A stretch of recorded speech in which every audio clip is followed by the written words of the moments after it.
योगीराम सुरत्कुमार योगीराम सुरत्कुमार योगीराम सुरत्कुमार जय गुरुराया ओम अण्णामलै वासाय विद्महे वैकुंठ रूपाय धीमहि तन्नो योगी राम सुरत्कुमार प्रचोदयात् ओम श्रीराम जय जय राम இந்த கலியுகத்தின் கண்கண்ட தெய்வம் பகவான் யோகி ராம் சுரத்குமாருடைய அற்புதங்கள் அளவிட முடியாதது.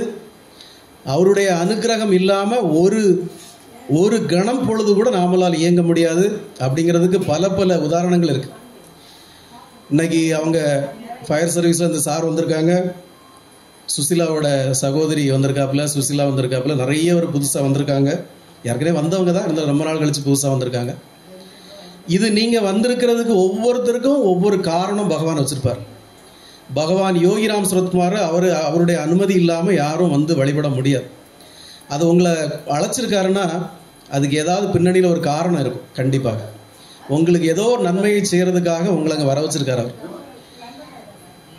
இதுக்காக ஒரு சின்ன உதாரணம் சொல்கிறேன். சமீபத்தில் நடந்தது உங்களுடைய ஒரு புரிதலுக்காக. ஒரு 10 நாள் முன்னாடி ஒரு திருவட்டார் பக்கத்தில் ஒருத்தர் கிட்ட ஒரு சின்ன வேலைக்காக நான் போயிருந்தேன். அப்போ அவர்கிட்ட அந்த வேலையை நாங்கள் முதல் நாள் போய் அவர் என்னை இன்ட்ரடியூஸ் பண்ணிவிட்டு கொஞ்சம் மியூசிக் சம்மந்தமான விஷயங்கள் நாங்கள் பண்ணிட்டோம். அவர் என்ன பாட்டு, அவர் கொஞ்சம் மலையாளி, பேசிக்காக மலையாளி, இது என்ன பாட்டு என்ன எதுன்னு எல்லாம் கேட்டுக்கிட்டாரு. முதல் நாள் ஒர்க்கை முடிச்சுட்டு நான் கிளம்பி வந்துட்டேன். அப்போ அன்றைக்கி ஃபஸ்ட்டு டே ஒர்க் என்னவோ எனக்கு ரொம்ப திருப்தியாக இல்லை. செகண்ட் டே நான் போகிறப்ப என்ன பண்ணேன்னா, சரி இவர் கூட சேர்ந்து நாம் ஒரு ப்ராஜெக்ட், ஒரு வேலை பண்ண போகிறோம். ஸோ பகவானை இவர்கிட்ட கொண்டு வந்தால் தான் நமக்கு அந்த வேலை சுமூகமாக நடக்குங்கிறதுக்காக நம்ம பகவானுடைய யோகிராம் சுரத்குமார் நாம பிரச்சார குடியில் உள்ள பகவானுடைய ஒரு படம், இங்கே உள்ள பிரசாதம்லாம் கொண்டு அவருக்கு கொடுத்தேன். அப்போவும் அவருக்கு இது யார் என்ன சாமிங்கிறது அவருக்கு தெரியாது. கொடுத்துட்டு இனி நம்ம ஒர்க் பண்ணுவோம் அப்படின்னா, அன்னைக்கு செகண்ட் டே ஒர்க்கு வந்து ரொம்ப பிரமாதமாக நடந்தது. அந்த 2 நாளைக்கு அப்புறம் நான் போகவே இல்லை. அந்த ஒர்க்கு வந்து ரொம்ப பிரமாதமாக நடந்துச்சு. அந்த 2 நாள் கழித்து அவர் எனக்கு ஃபோன் பண்ணுறார். ஃபோன் பண்ணிவிட்டு, சாமி நமஸ்காரம்னாரு. நமஸ்காரம் அப்படின்னேன். എനിക്ക് ഒരു കാര്യം പറയാനുണ്ട് அப்படின்னாரு. என்ன அப்படின்னேன். നിങ്ങൾ ആദ്യം എൻ്റെ വീട്ടിലേക്ക് വന്നില്ലേ, അപ്പോൾ ഇത് എന്താ സംഭവം, ഇത് ആരാണ്, ഇത് എനിക്ക് ഒന്നും മനസ്സിലായിട്ടില്ല. സെക്കൻഡ് ഡേ നിങ്ങൾ വന്നപ്പോഴാണ് ഇത് എന്തോ யோகி ராம் சுரத்குமார் അങ്ങനെ எனக்கு മനസ്സിലായത്. அப்போ நீங்கள் தமிழ்லே சொல்லிடுவோம், அவர் மலையாளத்தில் சொன்னார், தமிழ்லே சொல்லிடுவோம். நீங்கள் வந்துட்டு போனதுக்கப்புறம் இந்த யோகி ராம் சுரத்குமார் என்ன மேட்ரு அப்படின்ட்டு நான் கூகுளில் போய் பார்த்தா எனக்கு ஒரு பெரிய ஷாக் அப்படின்னார். என்ன அப்படின்னு, இந்த ப்ராஜெக்டுக்காக நீங்கள் வரப்போகிறீங்க, இந்த ஸ்டுடியோவுக்கு வரப்போகிறீங்கன்னு ஒரு மியூசிஷியன் என்கிட்ட யாருக்குன்னு ரொம்ப நாளாக பேசிகிட்டு இருக்காரு. சார் வருவார், சாமி வருவார் அப்படின்ட்டு. சரி வரட்டும் அப்படின்னு சொல்லிட்டேன். நீங்கள் எங்கள் வீட்டுக்கு முத நாள் வந்ததுக்கு ஒரு 3 நாள் முன்னாடி எனக்கு ராத்திரி ஒரு கனவு அப்படின்னார். என்ன கனவு அப்படின்னு, எனக்கு பொதுவாக ரொம்ப கனவு காண மாட்டேன். எனக்கு ஒரு 3 நாளைக்கு முன்னாடி ஒரு கனவு. அந்த கனவில் நான் எங்கேயோ ஒரு காட்டு பிரதேசத்துக்குள்ளே தனியாக நிற்கிற மாதிரி எனக்கு ஒரு ஃபீலிங். யாருமே இல்லை, ஒரு மலையடிவாரம் இருக்குது, ஆங்காங்கே ஒரு மரம் இருக்குது, நிறைய வெட்ட வழி தான் இருக்குது. அந்த வெட்ட வழியில் நான் எதை தேடியோ ஒரு மாதிரி பரிதவிச்சு அலைஞ்சிக்கிட்டே இருக்கிறேன். இப்போ எனக்கு யாருமே இல்லை, ஜனங்கள் யாரும் இல்லை, வீடு இல்லை, ஒன்றுமே இல்லை, யாருமே இல்லை. இந்த இடத்துல நம்ம எதுக்கும் தவிச்சிக்கிட்டு நிற்கிறோன்னு எனக்கு ஒன்றுமே தெரியல. ஓடி அங்கே போய் பார்க்குறேன், இங்கே போய் பார்க்குறேன், எங்கேயுமே ஒரு வீட்டையும் காணோம், யாரையுமே காணோம். என்னடா இப்படி இருக்கே அப்படின்னு நான் சுற்றி வரப்போ தூரத்தில் ஒரு சின்ன குடிசை மாதிரி தெரியுது. அதுவும் ப்ராப்பர் குடிசை இல்லை, ஏதோ கொஞ்சம் ஓலையை வெட்டி அப்படி முளைஞ்சி இப்படி போட்டிருக்கு, அவ்வளோதான். சரி அங்கே ஏதோ ஒரு குடிசை தெரியுது அப்படின்ட்டு அந்த குடிசையை பார்த்து போகிறேன். இந்த குடிசையில் போய் உள்ளே யாராவது இருக்காங்களான்னு அப்படி எட்டி பார்க்குறேன். உள்ளே இருந்து ஒரு வயசான ஆள் வராரு. நல்ல நரைச்ச முடி, தாடி, நல்ல அழுக்கு சட்டை, வேஷ்டி எல்லாம் போட்டு வெளியே வராரு. நான் பார்த்தோன்னே ஒரு செகண்ட் முதல்ல பயந்துட்டேன், இது யாரா அப்படின்ட்டு. அந்த ஆள் வந்து என்கிட்ட, ஏன் பயப்படாத, நீ வர வேண்டிய இடத்துக்கு தான் வந்திருக்க, இனி நான் பார்த்துக்கிறேன் உன்னோட எல்லாம், ஒன்றை கொண்டு சேர்க்க வேண்டியது ஏன் பொறுப்பு அப்படின்னாரு. அப்படி சொல்லவும் நான் முழிச்சிட்டேன். நீங்கள் இந்த யோகிராம் சுரத்குமார்னா யாருன்னு நான் கூகுளில் போய் பார்த்தேன் பார்த்தீங்களா, அந்த படத்தை பார்த்தோன்னே நான் மிரண்டே போயிட்டேன் அப்படின்னாரு. ஏன் அப்படின்னு, அந்த கனவுல நான் பார்த்த முகம் இதுதான் அப்படின்னாரு. எனக்கு எப்படி புல்லரிச்சிட்டு. நீங்கள் ஒரு விஷயத்த மனசிலாக்கணும், அவருக்கு யோகிராம் சுரத்குமார்னா யாருன்னே தெரியாது. நாம் ஒரு ப்ராஜெக்டுக்காக அங்கே போகிறோன்னு சொல்லியிருக்கோம். நான் அடியேன் போகிறேன். நான் போகிறதுக்கு 3 நாளைக்கு முன்னாடி அவருக்கு இந்த கனவு வருது. கனவுல அவர் ஒரு வயசான அவரை பார்க்குறாரு.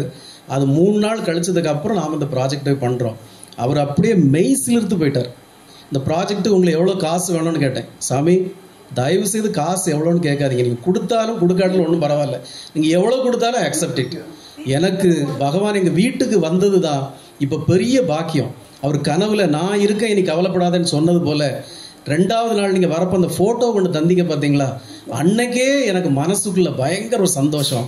நான் இந்த கனவை பற்றியும் இந்த நடந்த சம்பவத்தை பற்றியும் நான் என் ஒய்ஃபு, என் மக எல்லார்கிட்டையும் நான் இதை பற்றி சொல்லியிருக்கேன். எல்லாருக்குமே பயங்கர சந்தோஷம், உங்கள் குடிலுக்கு ஒரு நாள் வரணும் அப்படின்னு அவர் பேசிட்டார். நீங்கள் நல்லா கவனித்து பாருங்கள், ஒரு வேலைக்காக நம்ம ஒருத்தரை தேடி போகிறப்பவே பகவான் யோகி ராம் சுரத்குமார் தான் யார் என்னங்கிறத அவருக்கும் அனுகிரகம் பண்ணுறார். நாம் ஒருத்தரோட வீட்டுக்கு போச்சல பகவான் அதுக்கு முன்னாடியே போய் அவருக்கு அனுகிரகம் பண்ணுறார். கவலைப்படாத, நான் இருக்கேன் அப்படின்னு. அப்போது இது எப்படிப்பட்ட ஒரு பரமாத்மா, எப்படிப்பட்ட ஒரு பரபிரம்மம். அப்போ நீங்கள் இங்கே வந்திருக்கிறதும் பகவான் யோகி ராம் சுரத்குமார் உங்களுக்கு ஏதோ ஒரு நன்மைக்காக, ஏதோ ஒரு நல்லதுக்காக அப்படி தான். நான் அந்த குழந்தைக்கு நான் தான் சொன்னேன், அவன் பூர்வ ஜென்மத்தில் செய்த புண்ணியம் அவன் இன்னைக்கு இந்த ஜென்மத்தில் பகவானுக்கு அவன் ஒரு பாத பூஜையும் அபிஷேகம் செய்கிறது. அவன் எத்தனை ஜென்மம் எடுத்தாலும் இனி ஒரு மாவீரனா, சத்தியம் நல்லவனை, என் வாக்கு பலிக்கும், பிரமாதமாக வருவான் வாழ்க்கையில். அதுதான் பகவான் யோகி ராம் சுரத்குமாருடைய ஒரு வரப்பிரசாதம். இப்போது எல்லாருக்கும் உங்கள் இருக்கிற பழைய பக்தர்களுக்கெல்லாம் தோணும், சாமி நீங்கள் ரொம்ப நாளாக சொல்லிக்கிட்டே இருக்கிறீங்க, இது எங்களுக்கு ஒன்றும் சாத்தியப்படலையே. நாமத்தை சொல்லுங்கன்றீங்க, நாங்கள் நாமத்தை சொல்கிறோம், நாமத்தையே சொல்கிறோம், பாத பூஜை பண்ணிகிட்டு இருக்கிறோம், கிட்டத்தட்ட 1 வருஷமாக பாத பூஜை பண்ணுறோம், அபிஷேகம் பண்ணுறோம், எங்களுக்கு ஒன்றும் பாசிபிலிட்டிஸ் தெரியலையே, எங்களுக்கு ஒன்றும் நல்லது நடக்கிற மாதிரி ஒன்றும் தெரியலையே அப்படின்னு எல்லாருக்கும் ஒரு இது. நீங்கள் ஒரு விஷயம் புரிஞ்சுக்கணும், பகவான் பெருமாள் 9 அவதாரங்கள் எடுத்திருக்கார் இல்லையா? 10வது அவதாரம் எடுக்கல, 9 அவதாரங்கள் எடுத்திருக்காரு. முதல்ல என்ன அவதாரம் எடுத்தாரு? ஆஸ் பர் த சயின்ஸ், விஞ்ஞானப்படி, விஞ்ஞானி இந்த உலகம் எப்படி தோன்றியிருக்கோன்னு சொன்னாங்க. விஞ்ஞானிகள் பல லட்சம் ஆண்டுகளுக்கு முன்னால இந்த உலகம் எப்படி தோன்றியிருக்கோன்னு சொன்னாங்க. முதல்ல மனுஷன் பிறந்துடல, முதல்ல தண்ணி வந்திருக்கும், அப்புறம் சூரியன் சந்திரன்லாம் வந்திருக்கும், அப்புறம் மரம் செடி கொடிகள் வந்திருக்கும், அப்புறம் சின்ன உயிரினங்கள் தோன்றியிருக்கும், அந்த சின்ன உயிரினத்திலிருந்து பெரிய உயிரினம் தோன்றியிருக்கும். இப்படி தான் வந்திருக்கோன்னு எப்போ கண்டுபிடிச்சு சொல்கிறான்?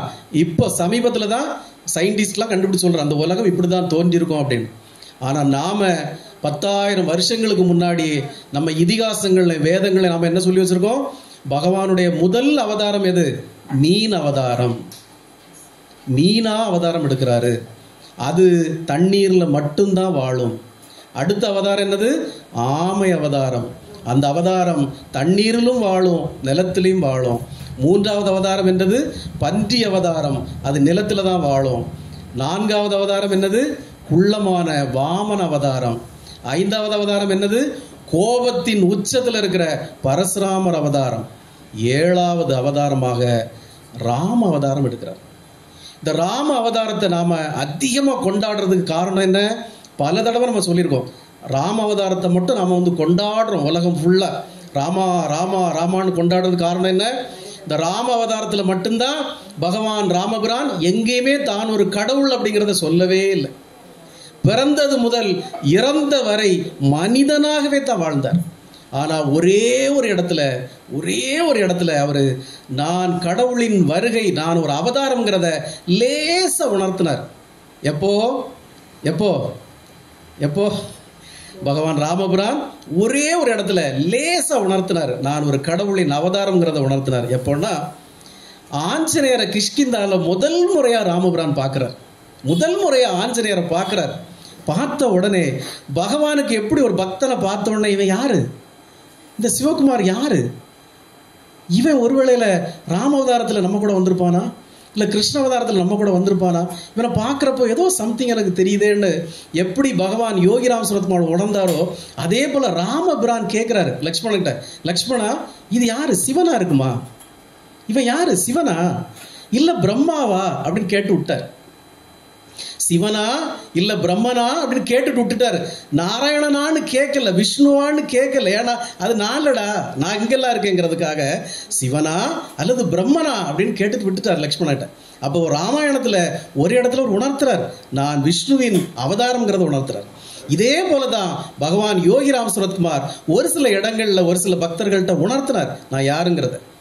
இந்த அவதாரம் சில பல 1000 ஆண்டுகளுக்கு ஒரு முறை அவதரிக்கிற அவதாரம். நண்பா, என்னை தின்றுவிடு, என்னை அமுதம் என குடித்து விடு நண்பார்னார் பகவான் யோகிராம் சுரத்குமார் உணர்த்தினார். அப்போ ராமன் ஸ்ரீ கிருஷ்ணனுடைய அவதாரமா வந்திருந்தாலும் அவர் சாதிக்கிறதுக்கு எத்தனை ஆண்டுகள் ஆச்சு? முதல் திருமணம் நடக்கிறப்போ, சீதா பிராட்டியோட திருமணம் நடக்கிறப்போ 12 வயது. 12 வயதில் திருமணம். சீதா பிராட்டியோடு அடுத்த 12 ஆண்டுகள் குடும்ப வாழ்க்கை. 24 வயசுல காட்டுக்கு போறார். 24 வயசுல காட்டுக்கு போறார். வனவாசம் எத்தனை ஆண்டுகள்? 14 ஆண்டுகள். அப்போ இங்க ஒரு 24, அங்க ஒரு 14, 38 ஆண்டுகள். அவருடைய அவதார நோக்கம் என்ன? ராவணனை வதம் செய்வது.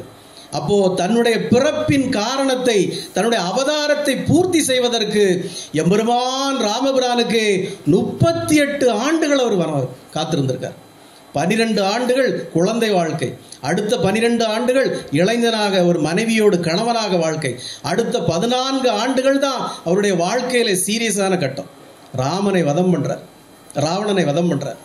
ராவணனை வதம் செய்து அயோத்திக்கு வந்தபோது ராமனுடைய தாயார் கேட்டாங்க, ராமா நீ ராவணனை கொன்னியான்னு கேட்டாங்க.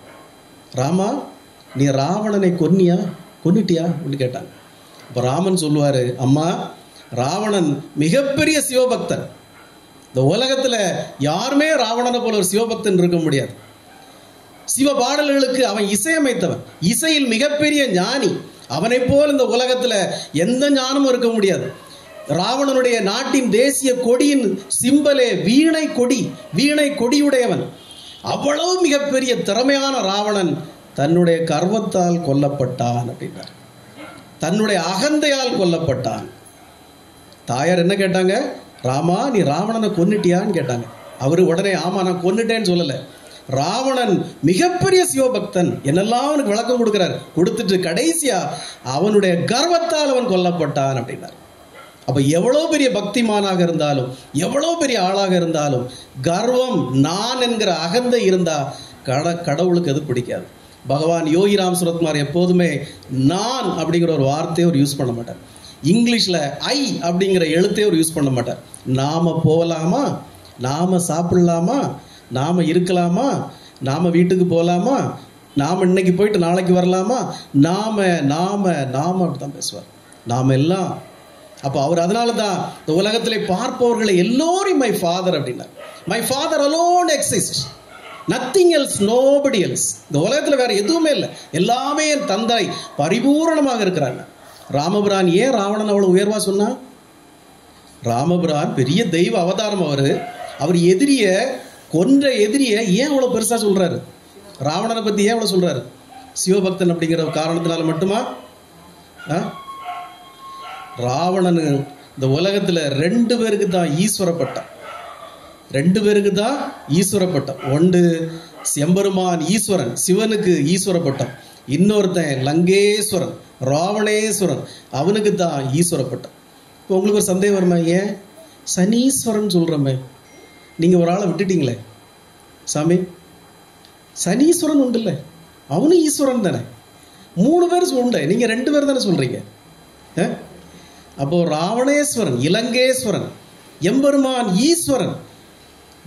புராணங்கள் என்ன சொல்ல? 2 பேருக்கு தான் ஈஸ்வரப்பட்டம். சிவனுக்கு நிகரானவன் ராவணன். ஆனா சனீஸ்வரன் நம்ம ஒரு பேர் வச்சிருக்கோம்ல. உங்களுக்கு எல்லாம் சந்தேகம் வரும்லடே, சனீஸ்வரன் ஒருத்தருக்கு நீங்க தெரியாம சொல்றீங்க அப்படின்னு. சனீஸ்வரனுடைய உண்மையான பெயர் சனீஸ்வரன் கிடையாது. நாம் அவனை அப்படி பேசுறோம். அவனுடைய பெயர் சனைசரன். சனைசரன் அப்படின்னா என்ன அர்த்தம்னா மெதுவாக வருபவன், மெதுவாக நகழ்பவன். அவனுக்கு ஒரு கால் மொடம் சனீஸ்வரனுக்கு. அதனால தான் எங்கே போனாலும் 2.5 ஆண்டுகள் இருப்பான். எந்த வீட்டுக்கு போனால் 2.5 வருஷம் கழிச்சு தான் மெதுவாக நடந்து வருவான். சில வீட்டுக்கு போனால் 7.5 வருஷம் இருப்பான். புரியுதா? அவன் அவ்வளோ ஈஸியாக நடந்து போயிட மாட்டான். மற்றபடி குரு பகவான்லாம் பாருங்க 6 மாதம் 8 மாதம் 1 வருஷம் இருந்துட்டு ஓடி போயிடுவார். இவன் மொடங்கிறதுனால, இவன் மெதுவாக வரவங்கிறதுனால அவனுக்கு பேர் சனைசரன். அது காலப்போக்கில் சனீஸ்வரனை பார்த்த உடனே பயந்து போய் சனீஸ்வரான்னு வணங்க ஆரம்பிச்சிட்டோம். புரியுதுல? அப்போ 2 பேருக்கு தான் ஈஸ்வரப்பட்டம். ஒன்று எம்பெருமான் ஈஸ்வரனுக்கு, இன்னொன்று ராவணேஸ்வரனுக்கு. இலங்கேஸ்வரனுக்கு, லங்கேஸ்வரன். அவ்வளவு பெரிய ஒரு விரோதியை கூட ராமபிரான் புகழ்த்தி சொல்றார். நம்ம சாதாரண ஆள் இல்லை, எவ்வளவு பெரிய ஆள். தன்னுடைய இசை வலிமையால சிவபெருமானுடைய கைலாய மலையை அசைச்சவன். சிவனே பயந்து போய் வரம் கொடுத்தார். அந்த வரத்தை அவனுக்கு வச்சு பயன்படுத்த தெரியல. பயன்படுத்த தெரியாதனால கடைசியில் வதம் செய்யப்பட்டான். அதனால தான் தன்னுடைய தாயார்கிட்ட ராமபிரான் சொல்றாரு, அவனுடைய கர்வத்தால் மரணம் அடைந்தார், அவனுடைய கர்வத்தால் கொல்லப்பட்டார். அப்போ நாம எம்பெருமான் யோகி ராம் சுரத்குமாரரை வழிபடுற நாம நான் என்கிற அகந்தையை எடுத்துடணும்.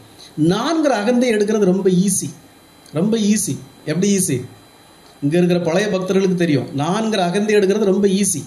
நான்கிற அகந்தை எப்படி போகும் நம்மளை விட்டு? இந்த உலகத்துல எதுவுமே நமக்கானது இல்லை. இந்த காரு, இந்த வீடு, நம்ம போட்டிருக்க மோதிரம், இந்த மாலைகள் எல்லாம் நமக்கானது இல்லை. இந்த உடம்பே நமக்கானது இல்லை. ஒரு நாள் இதையும் இங்க போட்டுக்கிட்டு தான் நம்ம போயாகணும்.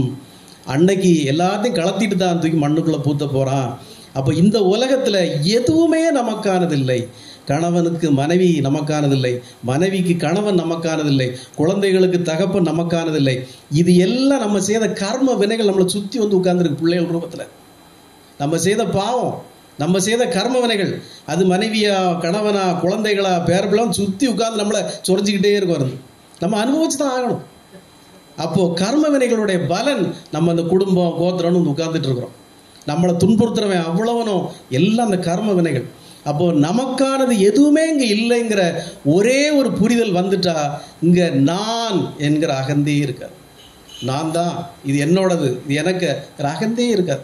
அப்போ இந்த அகந்தை எப்போ நம்மளை விட்டு போகுதோ எம்பெருமான் யோகி ராம் சுரத்குமார் நமக்குள்ள வந்து குடி புகுந்துருவார். எம்பெருமான் நமக்குள்ள வந்தாச்சுன்னா அப்புறம் வேற என்ன வேணும்? Nothing else. நமக்கு வேற ஒண்ணுமே வேண்டாம். அப்போ இதை தான் பகவான் ஒவ்வொரு தடவையும் நமக்கு உணர்த்துறார். இந்த சனீஸ்வரனை பற்றி யாரும் பயப்பட வேண்டியதில்லை. ஏன்னா இந்த அண்ட சராசரங்களை கட்டுப்படுத்தி ஆளுமையோடு ஆள்பவர் எம்பெருமான் யோகி ராம் சுரத்குமார். நீங்க உங்களுக்குள்ள மனசுக்குள்ள, எல்லாருக்கும் மனசுக்குள்ள என்ன இருக்குன்னா, சிவன் தான் பெரியவர், சில பேருக்கு பெருமாள் தான் பெரியவர், சிலருக்கு முருகன் தான் பெரியவர், சிலருக்கு விநாயகர் தான் பெரியவர், சிலருக்கு ஆஞ்சநேயர் தான் பெரியவர் அப்படின்னு ஒரு எண்ணங்கள் இருக்குல்ல, எல்லாருக்கும் இருக்குல்ல. ஆனால் நீங்கள் யூடியூப்ல ஒரு வீடியோ பார்த்தீங்கன்னா மூக்குப்பொடி சித்தர்னு ஒருத்தர் கேள்விப்பட்டிருப்பீங்க. மூக்குப்பொடி சித்தர் கேள்விப்பட்டிருக்கீங்களா? நீங்கள் யூடியூப்ல ஒரு வீடியோ இருக்கு, போய் பாருங்க. அவர் ஒரு பச்சை வேஷ்டி கட்டியிருப்பாரு, அப்படியே சும்மா தன்னிலை இல்லாமல் அப்படி போயிட்டு இருப்பாரு. ஒரு கோவிலில் நவ கிரகங்கள் இருக்கும், அந்த நவ கிரகங்களை அவர் விளக்கு மாறால அடிப்பார். ஒரு வீடியோ இருக்கு. அந்த மூக்குப்பொடி சித்தர் நவ கிரகங்களை விளக்கு மாற எடுத்து ஆட்டி ஆட்டி ஆட்டி ஆட்டின்னு அடிப்பார். அந்த நவ கிரகங்களை எதுக்கு அடிக்கிறாரு? நீங்க யோகிகளையும் ஞானிகளையும் சர்வசாதாரணமாக நினைக்கக்கூடாது. அவங்க இறைவனின் அவதாரம் எடுத்து இந்த பூமியில உலாவிட்டு இருக்கிறாங்க. எதுக்கு உலாவுறாங்க? எப்படி ராவணனை கொல்வதற்கு ஒரு ராமபிரான் வந்தாரோ, எப்படி அரக்கிகளை அழித்து அந்த யுகத்தில் தன்னுடைய மாமனை கொல்வதற்கு கிருஷ்ண அவதாரம் வந்ததோ, பரசுராமர் அவதாரம் வந்ததோ, ஒவ்வொரு இரண்ய அவதாரம் எதுக்கு வந்ததோ, எப்படி ஒவ்வொரு நரசிம்ம அவதாரம் எதுக்கு வந்ததோ, ஒவ்வொரு அவதாரமும் நம்மை காப்பதற்கு, இந்த பூமியை காப்பதற்கு அந்த அவதாரங்கள் வந்துகிட்டே இருக்கு.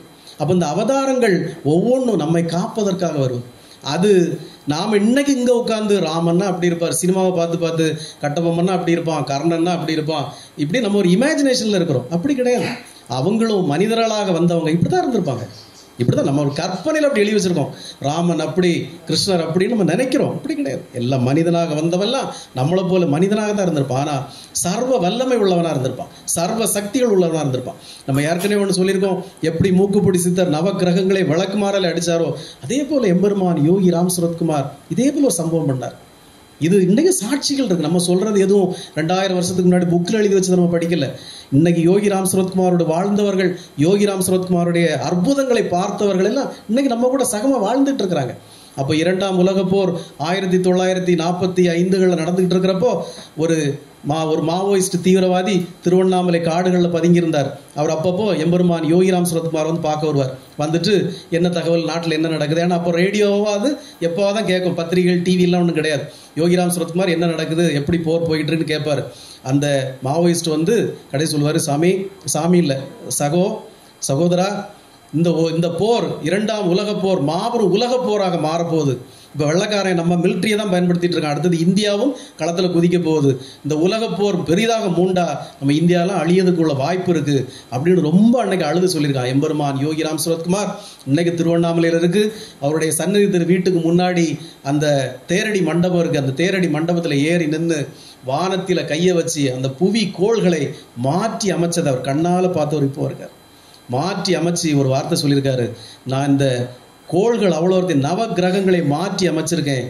இப்போ மட்டும் இல்லை, இனி எப்போவுமே இந்த பிரபஞ்சத்தில் உலக போருங்கிறதே வராது அப்படின்னு பகவான் யோகிராம் சுரத்குமார் வாக்குறுதி கொடுத்தார். அவர் கொடுத்த சில பல நாட்களுக்குள்ளாக அந்த போர் முடிவுக்கு வந்தது. ஜப்பானில் 2 குண்டுகளை போட்டு அந்த போர் முடிவுக்கு வந்தது. நீ பிலீவ் இட் ஆர் நாட், பத்திரிகைக்காரன் டெய்லி எழுதுவான், அண்ணா உக்ரைனில் போர் வந்துட்டு ரஷ்யாக்காரன் இப்போ அடிக்கிறான், அவனுக்கு சாதகமாக இவன் வருவான், இவனுக்கு சாதகமாக அவன் வருவான், இப்போ 3ஆம் உலக போர் வந்துடும்மா. ஒன்றும் வராது. அது பகவான் யோகி ராம் சுரத்குமார் நடத்தி காட்டிய விதம். பகவான் யோகி ராம் சுரத்குமார். அப்போ நீங்கள் இப்போ கேட்கலாம்ல, அவர் ராவணனை கொல்றதுக்காக ராமன் வந்தார், இவர் இரணியனை கொல்றதுக்காக நரசிம்மர் வந்தார், அப்போ நமக்கு என்ன, எதுக்காக ராம் சுரத்குமார் வந்தார்? பகவான் ராம் சுரத்குமாருடைய அவதாரம் மகா அவதாரம். எந்த அவதாரமும் செய்திராத அற்புதத்தை செய்த ஒரு மகா அவதாரம் யோகி ராம் சுரத்குமார். யோகி ராம் சுரத்குமாருடைய அவதாரம் ஏன் எப்போ நடந்ததுன்னா, நாம் 600-800 ஆண்டுகளாக அந்நியர்களுக்கு அடிமைப்பட்டு எல்லாத்தையும் திருடிட்டு போய் 1945களில் இந்தியா முழுவதும் பட்டினி சாவு, லட்சமாக பட்டினி சாவு. ஏன்னா எல்லாத்தையும் வெள்ளைக்காரன் திருடி போகிறான், அங்கே விளையிறதெல்லாம் கொண்டு போகிறான். செயற்கையாக உருவாக்கப்பட்ட பஞ்சம் இந்தியாவில் பாரதத்தில் தலை விரிச்சு ஆடுது பஞ்சம், பட்டினி, பசி, சாவு, வறுமை. அப்போ பகவான் யோகி ராம் சுரத்குமார் தன்னுடைய எப்படி ராமபுரான் 24 ஆண்டுகள் குழந்தையாக வாழ்ந்து மனைவியோடு வாழ்ந்து திடீர்னு தன்னுடைய அவதார நோக்கத்தை உணர்ந்து காட்டுக்கு போனாரோ, அதே போல எம்பெருமான் யோகி ராம் சுரத்குமார் திடீரென ஒரு நாள் தன்னுடைய அவதார நோக்கத்தை உணர்ந்து கொண்டு தெற்கே வந்து பிச்சைக்காரனாக வாழ்ந்தார். ஒரு சிரட்டை எடுத்துக்கிட்டு ஐ எம் எ பெகர், நான் ஒரு பிச்சைக்காரன் அப்படின்னு வாழ்ந்தார். ஏன் பிச்சைக்காரனாக வாழ்ந்தார்? ஒவ்வொரு அவதாரங்கள் ஒவ்வொருத்தர் எடுத்து வந்தாங்க. யோகி ராம் சுரத்குமார் ஏன் பிச்சைக்காரனாக வாழ்ந்தார்? இந்தியாவில் நமக்கு இருந்த வறுமையை போக்க, நம்முடைய வறுமைகள் எல்லாம் அவர் ஏற்றுக்கிட்டு பிச்சைக்காரனாக வாழ்ந்தார். You believe it or not, எம்பெருமான் யோகி ராம் சுரத்குமாருடைய சக காலங்களில் வாழ்ந்த அத்தனை சாமிகளும் மினிஸ்டரை பார்த்துருவாங்க, எம்எல்ஏ பார்த்துருவாங்க, எம்பிஏ பார்த்துருவாங்க, வெள்ளைக்காரனை பார்த்துருவாங்க, பெரிய மடங்களை கட்டிடுவாங்க, ஆசிரமங்களை கட்டிடுவாங்க, பஞ்சு மெத்தையை போட்டுருவாங்க. அப்படிதான் இருந்தாங்க. பகவான் யோகி ராம் சுரத்குமார் எந்த மினிஸ்டரையும் பார்க்கல. ஒரே ஒரு பிரதமரை சந்திச்சார். ஒரே ஒரு பிரதமரை பகவான் யோகி ராம் சுரத்குமார் சந்திச்சார். ஏன் சந்திச்சார்? அதுதான் சொல்றார், அவர் மிகப்பெரிய அவதாரம். ராமனை விட, கிருஷ்ணனை விட உயர்ந்த அவதாரம் பகவான் யோகி ராம் சுரத்குமார். ஏன் அவர் சந்திச்சாரு? ஒரே ஒரு பிரைம் மினிஸ்டர் சந்திச்சார். அவங்க ரொம்ப தீவிரமாக நுணுக்கமாக கேட்க ஆரம்பிச்சிட்டாங்க. ஏன்னா அரசியலில் ரொம்ப ஈடுபாடு உள்ளவருங்கிறதுனால இது என்ன நடக்குது அப்படின்னு கேட்க ஆரம்பிச்சிட்டாங்க. பகவான் யோகி ராம் சுரத்குமார் ஒரே ஒரு பிரதமரை சந்தித்தார். அந்த சந்திப்புக்கு பிறகு இந்திய அரசியல் அப்படியே புரட்டி போடப்பட்டது. இந்தியாவில் ஆட்சி மாற்றம் நடந்து கடைசியாக பாரதத்தில் என்ன நிலைமையில் நம்ம பொருளாதாரம் இருந்தோன்னா, இந்திய அரசின் கையிருப்பில் இருந்த தங்கத்தை கொண்டு போய் உலக வங்கியில் அடமான வைக்கிற அளவுக்கு இந்திய பொருளாதாரம் சரிந்து வீழ்ந்து கிடந்தது. ஐக்கிய குஜரால், விபி சிங்னு மாறி மாறி மாறி வந்து பொருளாதாரம் நசிஞ்சு கிடந்தது. அந்த நேரத்தில் பகவான் யோகி ராம் சுரத்குமார் சந்திரசேகர் அப்படிங்கிற பிரதம மந்திரியை போய் சந்திக்கிறார். அவரும் சாமியை பார்த்து பேசிட்டு போயிட்டார். சந்திரசேகர் தான் இந்த தங்கத்தை எல்லாம் ஃப்ளைட்டில் ஏற்றி கொண்டு போய் அடமான வச்சவர். ஏன்னா பொருளாதாரம் அப்படி இருக்கு. பகவான் யோகி ராம் சுரத்குமார் சந்திரசேகரை சந்தித்த சில நாட்களுக்குள்ளாக ஒரு மிகப்பெரிய அரசியல்வாதி கொல்லப்படுகிறார் தமிழகத்தில். அதோட இந்திய அரசியலும் பொருளாதாரமும் புரட்டி போடப்பட்டது. அதற்கு பிறகு வந்த ஒரு பிரதமர் பொருளாதாரத்தையே மாற்றி எழுதினார். அவர் தான் உலக சந்தையை திறந்து விட்டார். அதுக்கு பிறகு சமீபத்தில் 10 ஆண்டுகள் பிரதமராக இருந்தவர் தான். அவருக்கு ஃபினான்ஸ் மினிஸ்டராக இருந்தார். உலகம், இந்தியா, பாரதம் வறுமையிலிருந்து நீங்கி அதுக்கு பிறகு தான் செழிப்பை நடைபோட ஆரம்பித்தது. தட் 2 கிரேட் ஃபெலோஸ், ஒன்று நரசிம்மராவ், இன்னொரு ஃபினான்ஸ் மினிஸ்டர் மன்மோகன் சிங். இவங்க 2 பேருடைய காலத்தில் தான் பொருளாதாரம் மீட்டெடுக்கப்பட்டது. அதுக்கு பிறகு இன்னை வரைக்கும் இந்தியாவில் வறுமையோ பொருளாதார இழப்போ பட்டினி சாவுகளோ எதுவுமே கிடையாது. பாரதம் தலைத்தோங்கி வளர ஆரம்பித்தது. அந்த பிரதமர் சந்திரசேகரை போய் பகவான் யோகிராம் சரத்குமார் சந்தித்ததோட இந்த வீட்டில் தாலியை கலத்தி அடமான வைக்கிறது, மோதிரங்கள் எல்லாம் கலத்தி அடமான வைக்கிறது, இதே போல் பாரதம் அடகு வச்ச நிலைமையிலேருந்து மீட்டெடுத்தார் பகவான். அப்போது 1990 பகவான் யோகிராம் சரத்குமார் சொன்னார், இன்னும் 25 ஆண்டுகளில் பாரதம் வல்லரசாக மாறக்கூடிய நிலைமைக்கு வரும், இந்தியாவில் ராமர் கோயில் கட்டப்படும். அவர் சொன்னார். அன்னை யாருமே நம்பலை. அது எப்படி, ஹவு இட் இஸ் பாசிபிள்? 500 வருஷமா பிரச்சனை நடக்கு, எப்படி நடக்கும்? இவர் சும்மா ஏதோ உளறிட்டு இருக்கார். இந்தியாவில் ராமர் கோயில் கட்டப்படும், ராமராஜ்யம் நடக்கும், பாரதம் உலகின் வலிமையாக நாடாக மாறும், இந்தியா உலகை வழிநடத்தும்னு பகவான் யோகிராம் சரத்குமார் சொன்னார். இதையே ஒரு சில இடங்கள்ல ஐயா வைகுண்டரும் சொல்லிட்டு போனார். ஒரு குடைக்குள் பாரதம், ஒரு குடைக்குள் உலகை ஆளும்னு சொன்னார். இது மகான்கள். இவங்கெல்லாம் நம்ம சாதாரண சாமிகளாக நினைக்கக்கூடாது. ஏதோ மனிதனாக வந்தார், பிறந்தார், போனார் நினைக்கக்கூடாது. இதெல்லாம் அவதாரங்கள். அந்த அவதாரம் எப்படி நடந்து ஏற்கனவே பல தடவை சொல்லியிருக்கேன். ராம அவதாரம் ஒரு அவதாரம் இல்லை, அது அப்பப்போ தேவைக்கெல்லாம் பிறக்கும், அவதாரமாக எடுத்து வரும். அப்படி வந்த அவதாரம் கலியுகத்தில் நம்மளையெல்லாம் கரை சேர்க்க, நம்முடைய வறுமைகளெல்லாம் போக்க, நம்முடைய கஷ்டங்களை எல்லாம் நீக்க, நம்முடைய துன்பங்களை எல்லாம் நீக்க எடுத்து வந்த கடவுள் தன்னை பிச்சைக்காரனாக மாற்றிக்கொண்டு நம்முடைய வறுமையெல்லாம் அவர் ஏற்றிக்கொண்டு வாழ்ந்து மரித்த ஒரு கலியுக கண்கண்ட தெய்வம் பகவான் யோகிராம் சரத்குமார். அதில் நாம் தயவு செய்து, ராமனுக்கே 38 ஆண்டுகள் ஆயிருக்குன்னா நமக்கு 11 மாதம் தான் ஆயிருக்கு. அதனால் நாம் விடாமல் அந்த நாமத்தை ஜெபிச்சு, பகவான் யோகிராம் சரத்குமார் தான் சொன்னார். அவர் தான் சொன்னார், இந்த கலியுகத்தில் நீங்கள் கஷ்டப்பட்டு கடவுளை தேடாதீங்க. அதுக்காக நீங்கள் காலையில் குளித்து சட்டையெல்லாம் கலத்தி கோயிலில் போய் உருண்டு கொடுத்து அபிஷேகம் பண்ணி ஆராதனை பண்ணி பெரிய வெள்ளிக்கிழமை தோறும் விரதம் இருந்து அப்படி இருந்து எந்த கஷ்டமும் படாதீங்க. எப்போதும் நாமத்தை சொல்லுங்கள், எப்போதும் இறை நாமத்தை சொல்லுங்கள். That's enough. நீங்கள் இறை நாமத்தை சொல்ல சொல்ல சொல்ல சொல்ல உங்கள் உடம்புல, உங்கள் டிஎன்ஏல இருக்கக்கூடிய கர்மவினைகள்லாம் போய் உங்கள் உடம்புலேயே ஒரு சக்தி பிறந்து இறைவன் வந்து குடியிருந்து உங்களுக்கு தைரியமும் எல்லாத்தையும் கடந்து போகிற ஒரு நிலையும் பகவான் யோகிராம் சரத்குமார் தருவார். இந்த கலியுகத்தில் எளிதான ஒரு விஷயத்தை பகவான் யோகிராம் சரத்குமார் சொன்னார். அதனால தான் நாம் இந்த 1.5 மணி நேரம் யோகிராம் சரத்குமார், யோகிராம் சரத்குமார், யோகிராம் சரத்குமார் ஜெயகுருராயன்னு சொல்லுவோம். நீங்கள் இந்த 1.5 மணி நேரம் தான் சொல்லுவாங்க. நான் தூங்குற நேரம் தவிர பாக்கி உள்ள நேரம் நான் சொல்லிட்டு இருப்பேன். அப்படி சொல்றதுனால தான் ஒரு மனிதனுக்குள்ள இவ்வளோ பெரிய மாற்றங்களை நிகழ்த்த முடியும். இந்த மனிதன் மாறினா சுற்றி இருக்கிற மனிதர்களும் மாறுவாங்க, சுற்றி இருக்கிற மனிதர்கள்லாம் மாறினா இந்த ஊர் மாறும், இந்த ஊர் மாறினா இந்த மாவட்டம் மாறும், இந்த மாவட்டம் மாறினா இந்த மாநிலம் மாறும், இந்த மாநிலம் மாறினா இந்தியா மாறும், இந்தியா மாறினா உலகமே மாறும். ஒரே ஒரு மனிதன் ஹரே ராமா ஹரே கிருஷ்ணாங்கிற நாமத்தை உலகம் ஃபுல்லாக கொண்டு போய் வெள்ளைக்காரெல்லாம் அதை கத்திட்டு இருக்கிறான், ஹரே ராமா ஹரே கிருஷ்ணான்னு. அதே போல் நாமளும் யோகிராம் சரத்குமாருங்கிற ஒரு பவர்ஃபுல் நாமத்தை, இந்த கலியுகத்துக்காக அவர் தந்த நாமத்தை இந்த உலகமெங்கு நம்ம கொண்டு போய் சேர்க்கணும். எல்லா ஜனங்களும் கவலைகள் எல்லாம் விட்டு, கடன்கள் எல்லாம் விட்டு, கஷ்டங்கள் எல்லாம் விட்டு, எல்லாத்தையும் விட்டு சந்தோஷமாக மகிழ்ச்சியாக வாழணும். இறுதி வரை பகவானுடைய நாமத்தை சொல்லி நம்முடைய இந்த உடம்பை துறந்து போனதுக்கு அப்புறம் நாம பகவானுடைய பாதத்திலே இருக்கணும். நான் ஏற்கனவே சொன்ன விஷயத்த புதிதாக வந்தவர்களுக்காக சொல்லிடுறேன். பகவான் யோகிராம் சரத்குமார் நமக்கு ஒரு உத்தரவாதம் தந்திருக்கார். யார் ஒருத்தர் என்னுடைய நாமத்தையே சொல்லிட்டு இருக்கிறாங்களோ, யார் ஒருத்தர் என்னுடைய நாமத்தையே துதிச்சிட்டு இருக்காங்களோ, யார் ஒருத்தர் எனக்கு பணிவிட செய்கிறாங்களோ, யார் ஒருத்தர் எனக்காகவே உழைக்கிறாங்களோ, அவங்களுக்கு அவர் என்ன சொல்லியிருக்காருன்னா, அவர்கள் இந்த பூத உடலை துறந்ததும் நான் வந்து கைப்பிடித்து கூட்டி கொண்டு போவேன்னு சொல்லியிருக்கார் சொர்க்கத்துக்கு. நீங்கள் நல்லா புரிஞ்சுக்கணும். பிராமணங்கள்லாம் சொல்லுவாங்க, இந்த திதி கொடுக்கறது, ஆடி அமாவாசைக்கெல்லாம் திதி கொடுக்கறது, காரியம் பண்ணுறது, இதெல்லாம் எதுக்கு பண்ணுறோம்? இல்லை எதுக்கு பண்ணுறோம்? செத்து போனவங்களுக்கு பட்டினியோடு இருப்பாங்க, இந்த எள்ளு தண்ணி ஊற்றினாதான் பட்டினி போகும், அவங்க அப்போ தான் பசி நீங்கும். அதில் மறக்காமல் மனைவி செத்தா கணவன் பண்ணணும், கணவனும் மனைவியும் செத்துட்டா குழந்தைங்க பண்ணணுங்கிற சாஸ்திரம் இருக்கு இல்லையா? அப்போது இதெல்லாம் எதுக்கு? இவங்கெல்லாம் சொர்க்கத்தையோ நரகத்தையோ சேராமல் வழியில் நிற்கிறாங்களாமா. நூல் பாலத்தில் நடந்து போகிறதெல்லாம் கேள்விப்பட்டிருக்கோம் இல்லை? நூல் பாலத்தில் போகிறாங்க, கூட்டிகிட்டு போனாங்க, காலை வந்து கூட்டிகிட்டு போனால் சொர்க்கத்துக்கு போகல, நரகத்துக்கு போகல, வழியில் கிடக்கிறோம், கஷ்டப்படுறோம். இந்த எள்ளு தண்ணியும் பிள்ளைங்க ஊற்றினாதான் எங்களுக்கு தாகம் தீரும், வயிறு பசி தீரும்னு சொல்கிறாங்க இல்லையா?